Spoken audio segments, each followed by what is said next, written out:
Yeah, so now I know why I'm no longer a university professor also, which you'll see in a second. So today I do want to talk about science as well as after school and summer programming, and really talk about the informal science education field in general, and how we want to evaluate, how we want to look at our success, and what we want to contribute to society today. One of the things, as mentioned, I was in charge of the development of all the museum programs for opening day at the California Academy of Sciences in San Francisco. And one of the things that I helped develop and design before I had kids was the Early Childhood Education Code. And it's meant for 0 to 6 years old. And at the time, again, I didn't have kids at the time, but I knew that I knew this audience. And that is because scientists are like 3-year-olds. Scientists wake up every day thinking they're going to make a new discovery. They wake up every day exploring the world around them, thinking about it in new ways, and also annoying the rest of us by asking why. And also they want to know the name of everything, and that is my 2-year-old son. The other thing that scientists also do is that they put everything in their mouth, which is a lot like kids as well. And as a geologist, I know, and some of you may know, is that you lick rocks to see how coarse the sand grains are.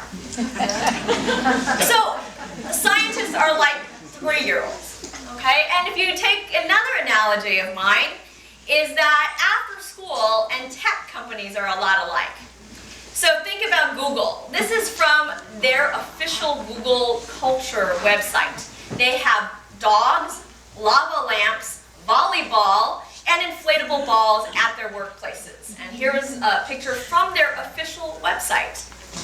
The other thing is we've sort of talked about already today is that in after school, as well as good tech companies, is that they celebrate the discovery and the process, and maybe not necessarily the product.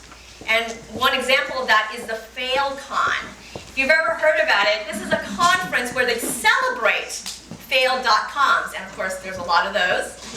But instead of being ashamed of it, they come together and they share their lessons, and what they are is that they're celebrating what we do in after school, which is to think about the process, take lessons from that, be proud of what you did, and experiment. The other thing that after school and the tech companies have a lot in common are a lot of physical activity and snacks.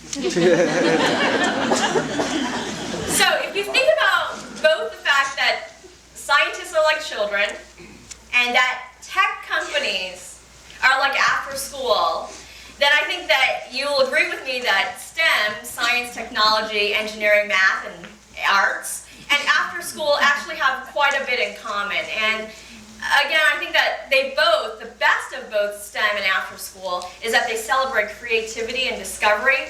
It's about exploration of you as an individual as well as the world around you.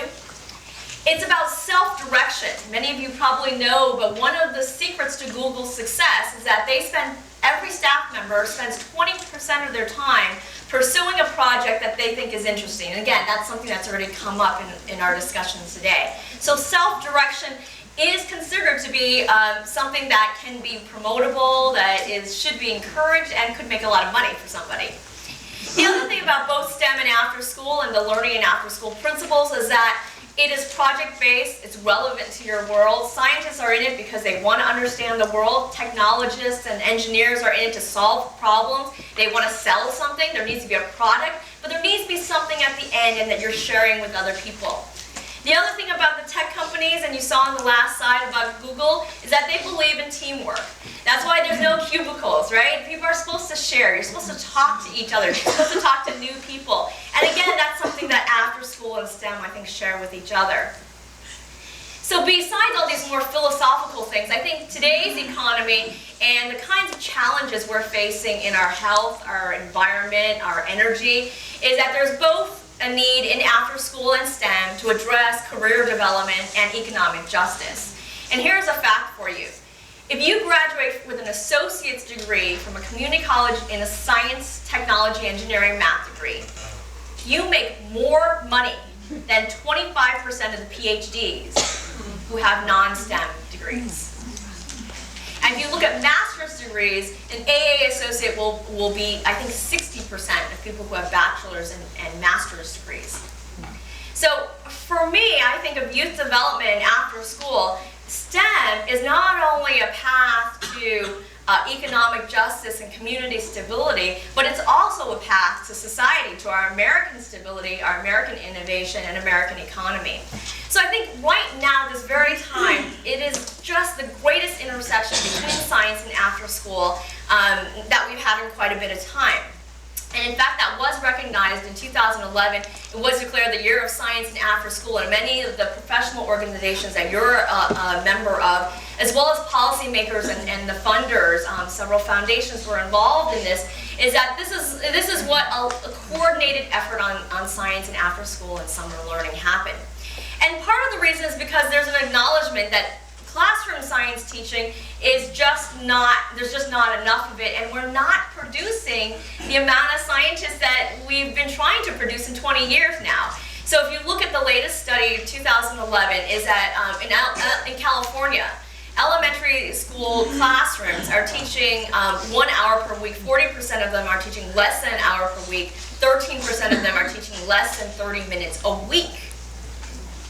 And so I think this idea that after school is a great place to teach science is not only a growth of what I was saying, the intersection of the philosophy, but I think, unfortunately, part of the thing is, well, if it's not happening in the classroom, let's go ahead and push yet another obligation onto after school. And to me, that's not what I want to push at all. I agree that it'd be great to have more time in after school. There's so many reasons to do that, to support classroom teaching, but to me, my fundamental mission is to say that there is a match here because we believe in this philosophically. Youth development, after school, summer learning, and science development is the same with one another. So let's not get trapped into some of the pitfalls. Let's go forward in a new way of science education. And so to frame that a little bit in my remaining time, I am going to talk about some specific studies about science learning, some of the cognition studies, and see how that might apply to the best of after-school science. So first of all, I think that there's a clear understanding now that learning about science is not just about content and processes, it's actually about engagement as well, and it is not a minor component of science learning. We've done longitudinal studies funded by the National Science Foundation which suggest that the out-of-school time is critical to developing the future generation of scientists. So for example, one really interesting statistic is that grades are not the best predictor of who's going to be a scientist. In fact, who takes advanced science classes in high school is not the best predictor of who's going to be a scientist. The best predictor of who will go on to a career in science is their interest in science, math, and engineering in 8th grade.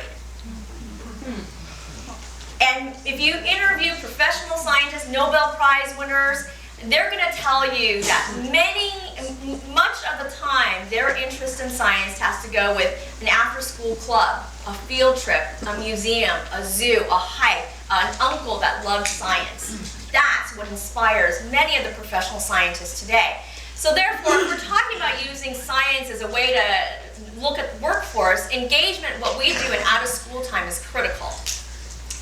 And then we also know, especially with the under-resourced communities, that identity and role models are very important. If you don't ever see someone as a scientist or an engineer who looks like you, if your neighbors aren't, how do you imagine yourself pursuing that? But I think it's also more than that. There's actually, and there's a recent study by MIT that shows there's a disconnect between what people think about science and what they think is creative. And this goes to what we were talking about earlier, creativity.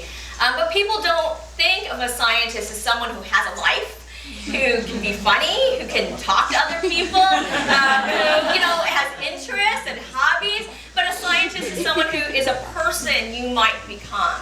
And whether it's a woman, a person of color, but anybody growing up today, you actually have more negative stereotypes about scientists than you do positive ones. And then lastly, it's relevance. What we learn a lot of times is about a Pythagorean theorem. Well, how does that matter to my life? Well, there's a lot of times where you need to understand a triangle, putting a ladder against a wall, for goodness sake. There's so many different ways of making it relevant that can actually make a difference. And if all of these. What is that? Is that STEM engagement? No, that's youth development. Every single one of these issues is a key youth development learning and after school principle. It is not specific to science education. Science is just one lens to do all of these things.